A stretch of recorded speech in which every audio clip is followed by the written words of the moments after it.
My name is Tamsin. I'm 38 years old. And the moment that changed everything was not the divorce, not the court papers, not even the afternoon my solicitor called with information that made me sit down on my kitchen floor and stay there for 20 minutes. It was a Tuesday evening in July, when my 9-year-old son climbed into the car after his weekly dinner at my parents' house, buckled his seatbelt, and said in the casual tone children use when they are repeating something they heard without understanding its full weight, Grandma told Dad to ask for full custody.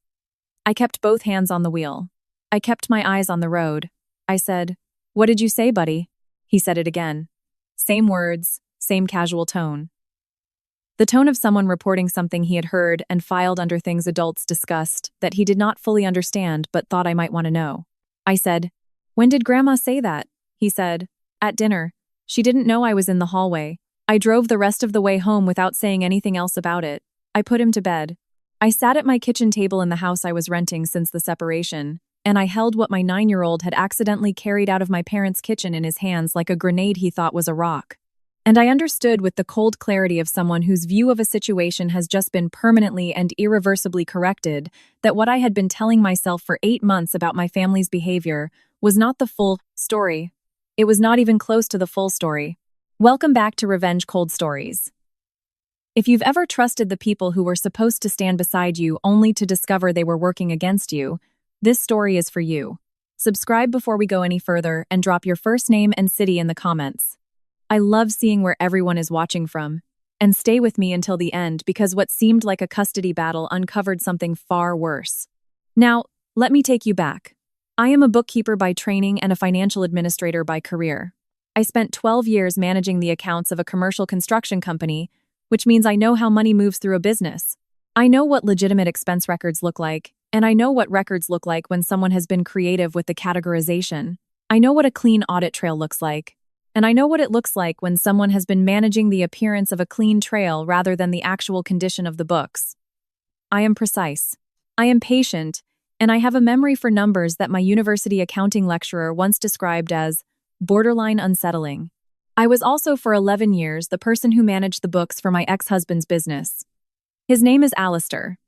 He is 42, tall, the kind of man who fills a room with the authority of someone who has never been required to justify his presence in it.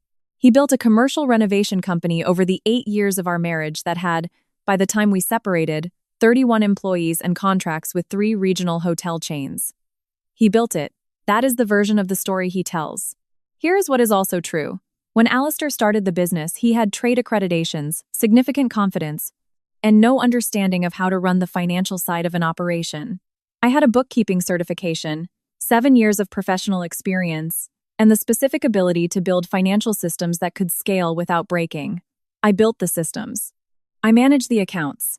I handled the payroll, the vendor contracts, the tax preparation, the quarterly VAT returns, the insurance records, and the banking relationships that allowed him to focus entirely on the client-facing work. That was genuinely his strength. He was very good at the client-facing work. I was very good at everything that made the client-facing work possible. The business was in his name. I had not thought much about that at the time I agreed to it. We were married. We were building something together. The legal structure felt like a formality rather than a decision with consequences.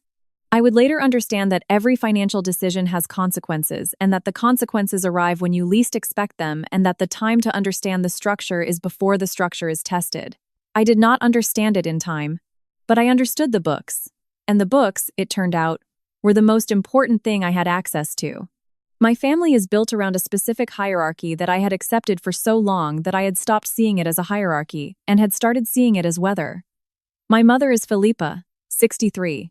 She is the kind of woman who has always organized her world around the people in it who had the most resources.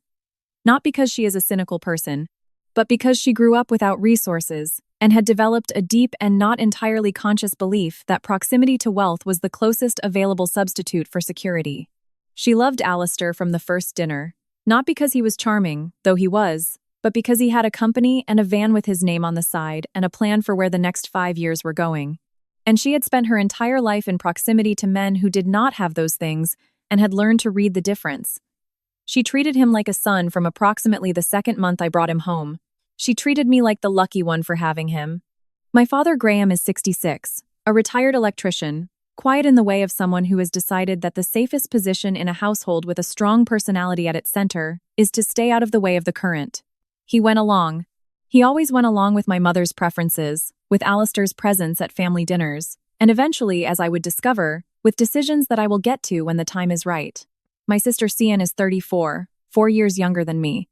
She had always been the sister who lived closer to the center of things, the family gatherings, the group chats, the shared language of a family unit that I had always been slightly adjacent to rather than inside. She had her own flat 20 minutes from our parents. By the time my son repeated what he had heard in the hallway, she had been spending a notable amount of time at Alistair's house. I did not know yet what that meant. I would know soon. The marriage ended the way marriages end, when the reason for the ending is something that has been developing for a long time beneath the surface of a functional-looking life. Not in a dramatic scene, not in a confrontation I had prepared for, but in a conversation on a Wednesday evening in November, when Alistair told me he thought we had grown in different directions and that he wanted to separate. He said it with the specific, rehearsed composure of someone who has made a decision, arranged the logistics of the decision in advance, and is now delivering the result of a process he had completed before the conversation began. I asked if there was someone else. He said no. I noted that he said it without hesitation and without looking away, which in my professional experience of reading documents meant it was either true or he had practiced it enough that the usual indicators were no longer reliable. I said I needed time to think. He said he understood. He moved out 3 weeks later. The family's response developed over the following 2 months in a direction I had not fully anticipated, even though looking back I should have. My mother called me the week after Alistair moved out. She said she was sorry. She said it in the tone of someone who is sorry about a weather event rather than about a human decision. She said it with the quality of someone who was already, beneath the condolences, reorganizing her understanding of the new arrangement. She said, "You know, we love you both." I said, "I know." She said, "Alistair has been part of this family for 11 years. That doesn't just stop." I said, "I understand." She said, "It would be a shame for the children to lose him." I noted the word children, plural, though Alistair and I had one child together, my son Toby. The plural had the quality of a word used to make a specific concern sound general. I said I agreed it would be hard on Toby. She said, "We want to stay neutral." I said that was fine. She said, "We'll have him over for Sunday lunch still if that's okay, for Toby's sake." I said, "Of course." I said it the way I had always said of course in my family, which was with the voice of someone who had learned that disagreement required more energy than agreement would cost and had made the calculation accordingly. I did not understand yet that the energy I was conserving by agreeing would be required very soon for something considerably more important than Sunday lunches. The months between the separation and July settled into a pattern that was painful in the ordinary way of shared child arrangements, and painful in a way I could not yet name. I had Toby 3 nights a week and every other weekend. Alistair had the same. The arrangement was informal, agreed between us through solicitors who had not yet gotten to the formal child arrangements documentation.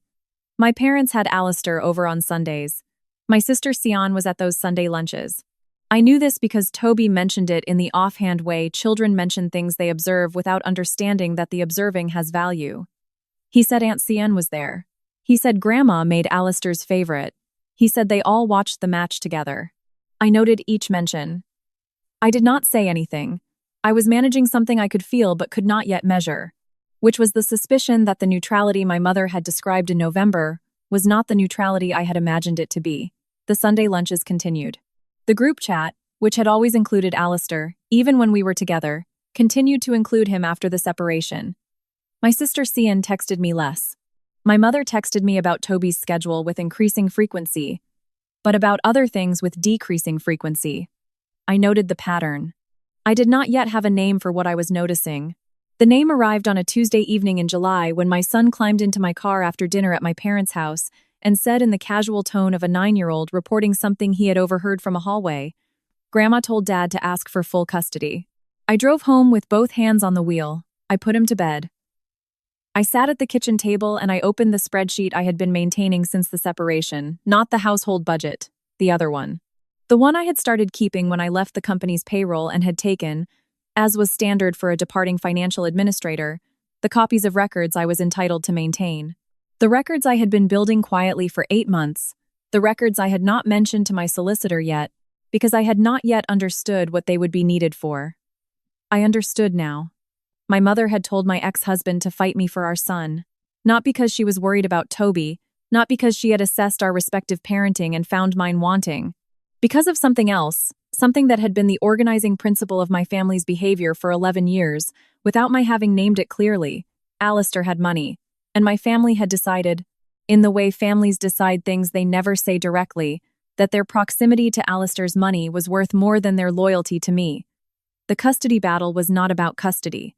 I did not know yet what it was actually about, but I had the books.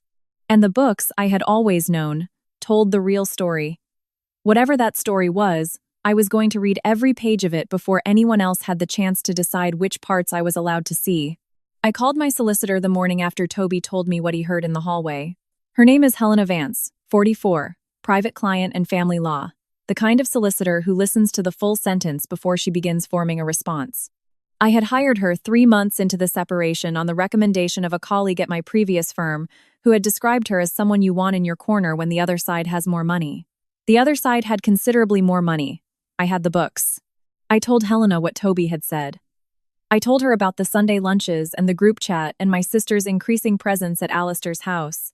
I told her about my mother's call in November, and the word neutral, and the way it had sounded like a described intention rather than an actual one. Helena listened without interrupting. When I finished, she said, "You mentioned you managed the company's financials." I said, "For 8 years." She said, "What did you take with you when you left the payroll?" I said, "Everything I was entitled to.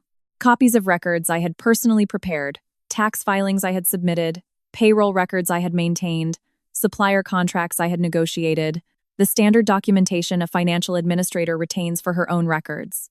She said, "And you have been keeping these organized." I said, "I have a system." Helena said, "I would like to see the system." I brought her 2 binders and a USB flash drive the following Thursday. She spent 40 minutes going through the binders while I sat across from her desk and watched her face move through the specific sequence of expressions that indicated a document review was producing information the reviewer had not expected to find. She set the second binder down and looked at me. She said, "How long have you known about the transfers?" I said, "I noticed irregularities in the account structure about 14 months before the separation." I did not know what they meant at the time. I documented what I observed and kept the records. She said, "Why didn't you ask Alistair about them?" I said, "Because in my professional experience, when you find an irregularity in a set of books, and you ask the person who created the irregularity about it, one of 2 things happens. Either they explain it and the explanation is legitimate and the irregularity turns out to be a misreading, or they understand that you have found the thing they did not want found and they begin managing your access to information." I said, "I did not want my access managed."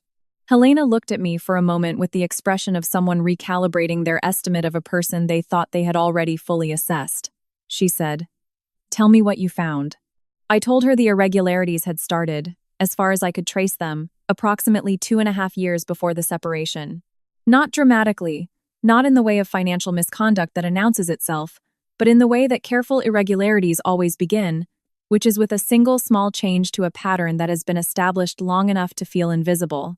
A supplier payment in March of that year had gone to an account I did not recognize. The amount was not large enough to flag in a routine review. The supplier name was one I had not seen before. When I looked up the company registration, it resolved to a holding company with a registered office address that was a mailbox service in the Isle of Man. I noted it. I looked for similar payments in the following months. I found 6 more in the next year. Different amounts, different supplier names, all resolving when I traced the registration to holding companies with the same Isle of Man mailbox service infrastructure. Then I found the credit card, a business credit card issued to the company that I had not set up and had not known existed. The statements were being sent to an email address I did not manage. The charges on the card included hotels, restaurant bills, travel bookings, and retail purchases at stores that did not appear in any supplier relationship the company had. I printed the statements. I cross-referenced the dates against Alistair's travel calendar for the same period, which I had access to because managing his schedule had been part of my administrative role. Several of the hotel charges occurred on dates when Alistair had told me he was on job sites in other cities. The hotel locations did not match the project locations. I noted this. I kept the records. I did not confront Alistair. I told Helena all of this on a Thursday morning in a conference room that smelled like coffee and old paper. And I watched her write notes with the focused attention of someone building a structure from the materials being handed to her. When I finished, she set her pen down. She said, "The holding companies. Do you have any documentation of who controls them?" I said, "I have the registration filings. The registered agent is the same for all of them. The beneficial owner information is not publicly disclosed in Isle of Man formations, but 3 of the payments went through the company's account on dates when I can place Alistair and another person together based on the credit card charges." Helena said, "Another person?" I said, "Yes." She said, "Do you know who?" I said, "I have a name from the hotel records. It appears on one hotel registration where the card was used and a secondary guest name was recorded. I noticed it because the name appeared in our personal life in a context that made the connection notable." Helena waited. I said, "The name is Cian." The room was quiet. Helena picked up her pen. She said, "Your sister Cian." I said, "Yes." She wrote something in her notepad, looked at it for a moment, and then looked at me. She said, "How long have you been sitting with this?" I said, "I found the hotel registration 8 months ago." She said, 8 months before you brought it to me." I said, "I needed to understand the full shape of it before I took any action. I needed to know what I actually had rather than what I thought I had. I needed to be certain that what I was seeing was what I was actually seeing and not a set of details I was interpreting through the lens of something I wanted to find." I said, "I did not want to be wrong." Helena said, "You are not wrong." She said it with the quiet certainty of someone who has just reviewed 2 binders and a USB drive and arrived at a conclusion that the evidence has made unavoidable. She said, "I'm going to bring in a forensic accountant to review the full financial picture. This goes beyond the divorce settlement. The transfers to the Isle of Man holding companies may constitute marital asset dissipation. The credit card may have corporate fraud implications. And the hotel registration puts your sister in a relationship with your husband on a date that predates the separation." I said, "By how much?" She said, "I will need the forensic review to establish the timeline precisely, but based on what you have shown me, I would estimate the relationship began somewhere in the 18 to 24 months before the separation." She said it without drama, just the measurement. I sat with the number. 18 to 24 months. Alistair had told me in November that we had grown in different directions. He had been growing in a different direction for nearly 2 years while I managed his books and raised our son and sat across from him at dinner 3 nights a week and believed the version of our life that the surface presented. I said, "My parents knew." Helena looked at me. I said, "They had to have known. My sister has been at their house consistently throughout the separation. They continued inviting Alistair after the separation. My mother told Alistair to seek full custody." I paused. "You do not invite your separated son-in-law to Sunday lunch and advise him on custody unless you have a reason to want him protected." Helena said, "What reason do you think they had?" I said, "Alistair's company had £300,000 in contracts in the pipeline when we separated. My parents had borrowed £40,000 from us 4 years ago, which Alistair had agreed not to call in. My father had done subcontracting work for the company twice. My mother had been included on a company private health insurance plan as a courtesy." I said, "If Alistair left this family by divorcing me, that was one thing. If Alistair stayed connected to this family by eventually being with Cian, that was something else." I said, "They chose the version where the money stayed." Helena was quiet for a moment. Then she said, "That is an extraordinary thing to say about your parents." I said, "I know." She said, "Do you believe it?" I said, "I believe the evidence points toward it. I believe my son repeated something he heard my mother say that confirms she was actively involved in the custody strategy.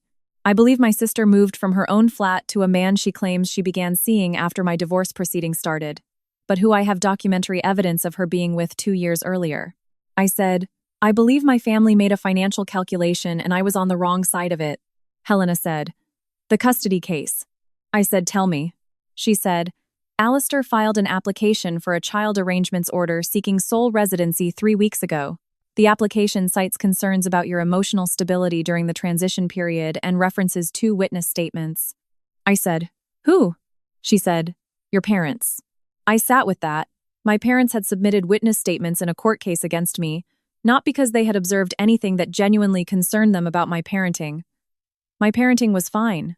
Toby was healthy and settled and doing well at school, and had told his teacher that his mum made really good pancakes, which I considered relevant evidence. They had submitted statements because Alistair needed them. And Alistair needed them because the custody battle had a purpose beyond custody. I said, "What is the purpose?" Helena said, "My best assessment at this stage is that Alistair wants residency to reduce his child maintenance obligation and to limit your financial claim in the financial remedy proceedings. A mother with primary residency has a stronger legal position in asset division. A father with primary residency has significantly more leverage," she said. "If he wins residency, he limits what you can claim. If you are managing the child's schedules and do not have full-time employment, your financial independence is reduced. Your ability to fund ongoing litigation is reduced." She said, "Your sister told Toby that Mum won't have money for solicitors." I said, "Toby told me that 2 weeks ago." Helena said, "They have been coordinating this." I said, "Yes." She said, "What they do not know is what you have in those binders." The forensic accountant Helena retained was a woman named Miriam Cole. She was 51 and had the steady, unhurried energy of someone who had spent 25 years finding the things people had worked hard to hide and had developed through that work a complete absence of surprise at what people were willing to do when they believed no one was. Looking at the numbers carefully enough, she looked at my numbers carefully. She spent 2 weeks with the binders and the USB drive and 3 additional sets of records she requested through the financial disclosure process that Alistair's solicitor produced without understanding why they were being asked for. She produced a 47-page report. I read it on a Sunday evening at my kitchen table while Toby slept. The report identified 11 transfers to the Isle of Man holding companies totaling £219,000 over 26 months. It identified the business credit card account and traced its charges across 18 months of hotel stays, restaurant bills, and retail purchases. It identified 3 instances where company funds had been used to purchase gifts, one of which was a piece of jewelry purchased in February and charged to a supplier account with no corresponding business relationship. The jewelry had been purchased in February. My birthday was in February. Alistair had given me a card that year. Miriam's report noted the jewelry purchase and the date and the charge account and did not speculate about the recipient. She did not need to speculate. The hotel registration I had found 8 months earlier had a name on it, and the name was Cian, and the date of that registration was 9 months before the jewelry purchase and 14 months before Alistair told me we had grown in different directions. I turned to the summary section of the report. Miriam's assessment was that the company had experienced significant undisclosed financial activity during the marriage that constituted marital asset dissipation under the applicable family law. The total value of the dissipated assets, including the transfers, the credit card expenditures, and the hidden account balances she had identified through the additional disclosure records, was £412,000. £412,000 that had moved out of the marital estate through accounts I had not known existed, managed through holding companies I had not set up, spent on a life that had been running parallel to mine for 26 months. I closed the report. I sat for a while. Outside, it was a Sunday evening in September, and the neighborhood was doing its quiet Sunday evening thing.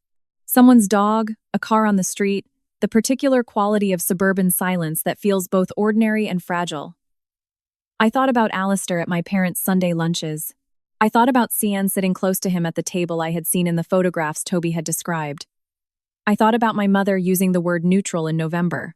I thought about my father's name on a witness statement submitted to a family court. I thought about a 9-year-old in the backseat of my car repeating something he had heard from a hallway. Grandma told Dad to ask for full custody. I thought about what Helena had said. What they do not know is what you have in those binders.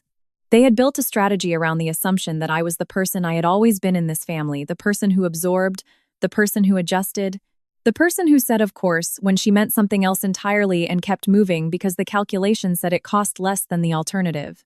They had built a strategy around the version of me that existed before I sat at a kitchen table 8 months ago and opened a spreadsheet and started reading what the numbers actually said. They did not know that version of me was gone. They were about to find out. Helena had scheduled the preliminary child arrangements hearing for October. I had 6 weeks. I picked up my phone and I texted Miriam Cole. I said, "Are you available Tuesday morning?" She replied within 4 minutes. She said, "I will bring the full report." I said, "Bring 2 copies." She said, "Understood." I put my phone down. I went to check on Toby. He was asleep with one arm over the edge of the bed, the way he always slept, the way that made me want to tuck it back in without waking him. I tucked it back in without waking him. I stood in the doorway for a moment. He had told me what he heard in the hallway because he trusted me with what he observed. Because I was the parent who paid attention to what he said and treated it as worth saying. Because in our household, the things he noticed mattered, and the things he felt were real, and the things he told me were received without making him feel that the telling had been a mistake. He was 9 years old, and he had handed me the thread that was going to unravel everything. Not because he understood what he was handing me, but because he trusted me enough to hand me whatever he found. That trust was the thing worth protecting. Not the settlement, not the financial claim, not the exposure of what Alistair and Cyan and my parents had done. Toby. Everything else was just the work required to make sure he stayed safe. I went back to the kitchen table. I opened the binders again. I had 6 weeks. I was going to use every one of them. The preliminary child arrangements hearing was on a Tuesday in October. Alistair arrived with his solicitor in the composed confidence of a man who had been told by the people around him that the outcome was settled.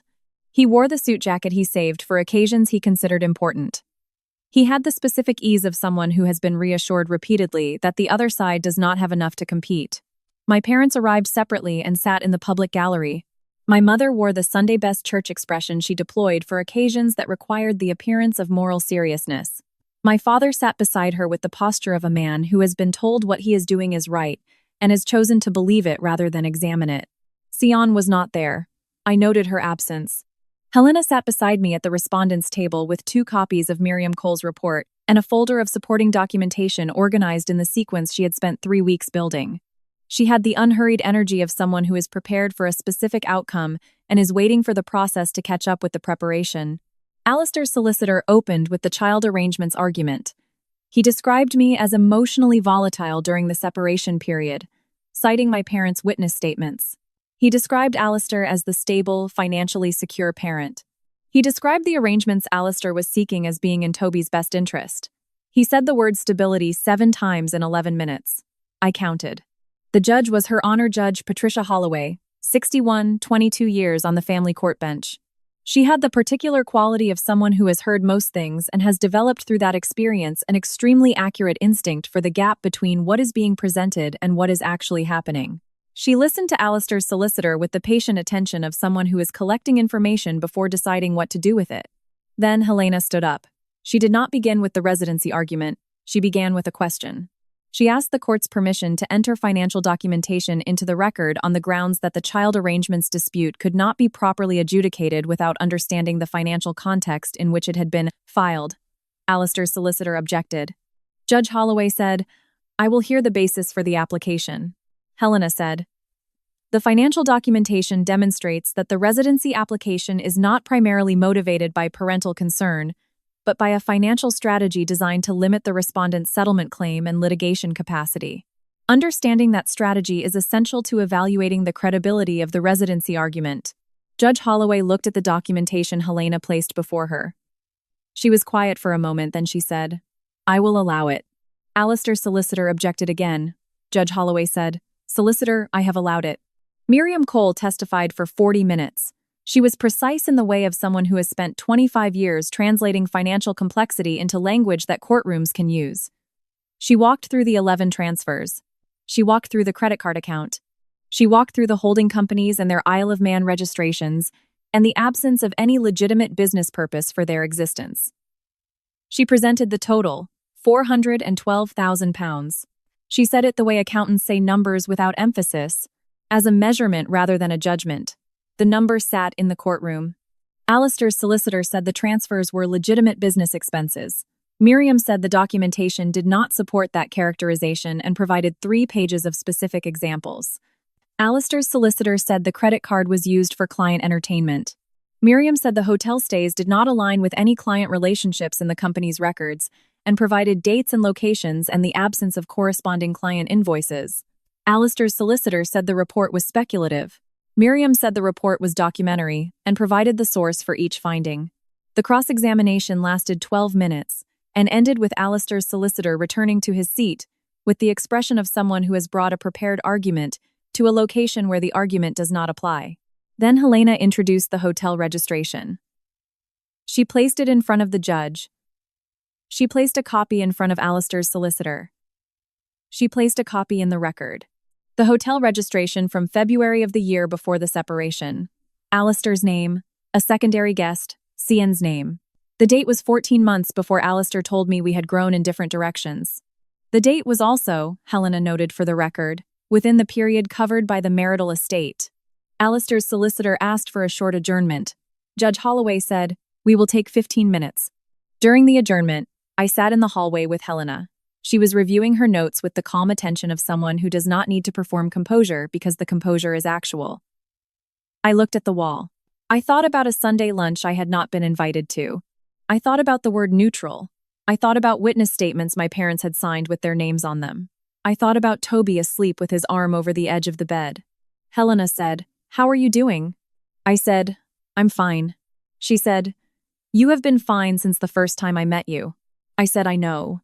She said, "It is not a criticism." I said, "I know that too." She said, "The judge is paying attention to the financial documentation. That is what I want you to understand going back in.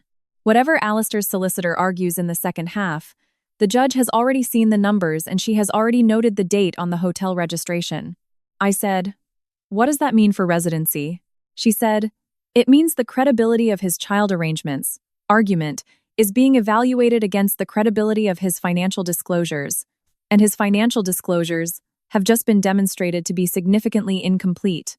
I said, "And my parents' statements." She said, "Two witnesses who have a documented financial relationship with the opposing party's business, and whose other daughter is the secondary guest on a hotel registration, are not witnesses whose statements carry the weight his solicitor assumed they would carry." I said, "Will the judge say that?" Helena said, "She will not need to say it." The hearing resumed. Alistair's solicitor argued that the financial evidence was a separate matter from child arrangements and should be addressed in the financial remedy proceedings. Judge Holloway said, "The financial evidence speaks to the credibility and motivation of this residency application, which is directly relevant to my determination. I will address it as part of my assessment." Alistair's solicitor argued that the witness statements from my parents established a pattern of emotional instability on my part during the separation. Judge Holloway looked at the witness statements. She looked at the financial documentation. She said, "The court notes that the witnesses who submitted statements in support of the applicant have a documented financial relationship with the applicant's business that includes forgiven personal loans and subcontracting arrangements. The court further notes that one of the witnesses has a family member whose name appears in financial records submitted as evidence in this proceeding. The court will weigh these statements accordingly." Alistair's solicitor began a response. Judge Holloway said, "I have noted it, solicitor." She said it in the tone that closed the subject. Alistair was asked to testify. He sat in the witness chair with the composure he had brought to the hearing, and he answered his solicitor's questions with the steady confidence of a man who had been rehearsed. Then Helena stood up. She asked him about the holding companies. He said they were legitimate business vehicles. She asked him to name one client or project associated with each entity. He named two. Both were companies that Miriam had already confirmed had no corresponding invoice records in the company's accounts. Helena placed Miriam's documentation in front of him. He looked at it. He said there may have been record-keeping issues during that period. Helena asked who had been responsible for the company's record-keeping during that period. He said the financial administrator. She asked who that was. He said my name. Helena said, "And that financial administrator is the same person whose primary residency of the child you are seeking to limit through this application." He said, "Those were two separate matters." Helena said, "The court will determine that." She sat down. Alistair's solicitor called for another adjournment. Judge Holloway said no. The judgment was delivered at 2:47 the afternoon. Judge Holloway spoke for 11 minutes. She said the court had found the financial documentation submitted by the respondent to be credible and well supported. She said the court had significant concerns about the motivation underlying the residency application given the financial context in which it had been presented. She said the witness statements submitted by the applicant's witnesses would be given limited weight given the documented financial relationships and the additional information that had emerged during the proceedings. She ordered that Toby would reside primarily with me. She ordered Alistair's financial records to be submitted for a full forensic review in advance of the financial remedy hearing. She noted that the court had identified potential issues with asset disclosure that would require independent examination. She said the financial remedy hearing would be scheduled within 60 days. She said she had additional questions about the financial matters that would be addressed at that hearing. She closed the session. Alistair left the courtroom without looking at me. His solicitor followed him, speaking quietly with the tone of a professional, managing a development that had not been in the planning documents. My mother stood up in the public gallery. She looked at me across the room. I looked back. Her expression was the expression I had been watching my entire life, the managed warmth recalibrated for a situation the management had not anticipated. She was running the calculation in real time. The calculation she had been running since November of the previous year, the one where Alistair's financial connection to the family was the primary variable, and everything else was arranged around it. The variable had just changed. I picked up my bag. I walked past the gallery without stopping. My father looked at the floor as I passed. The financial remedy hearing happened 7 weeks later. I will not detail every exchange, because the details are procedural, and the procedure is less important than the outcome. What I will tell you is that Miriam Cole's full forensic report produced a settlement figure that accounted for the dissipated marital assets, the hidden accounts, and Alistair's financial misconduct during the marriage. It also produced, as a consequence of the judge's referral to the relevant authorities, an investigation by HMRC into the company tax returns for the 3 years in which the holding company transfers had occurred. That investigation was ongoing. Alistair's solicitor negotiated a settlement rather than proceeding to a full hearing on the financial misconduct evidence. The settlement included a financial payment, the details of which I am not going to state here because they belong to me and to Toby and to our future, and not to this story. What I will say is that it was enough. More than enough, more than I had hoped for in the months when I was sitting alone at a kitchen table, building a system around evidence I was not yet sure I would ever need to use.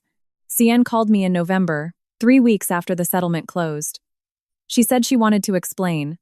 I let her talk for 4 minutes. She said she had not meant for it to happen.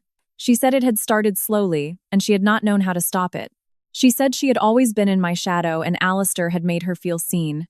She said our parents had known for 8 months before the separation and had told her to keep it quiet because they were afraid of losing access to Alistair's world. She said Mum thought if Cian ended up with him, the money would stay in the family. I said nothing. She said, I know that sounds terrible. I said, it sounds accurate. She said, I am sorry. I said, I know you are.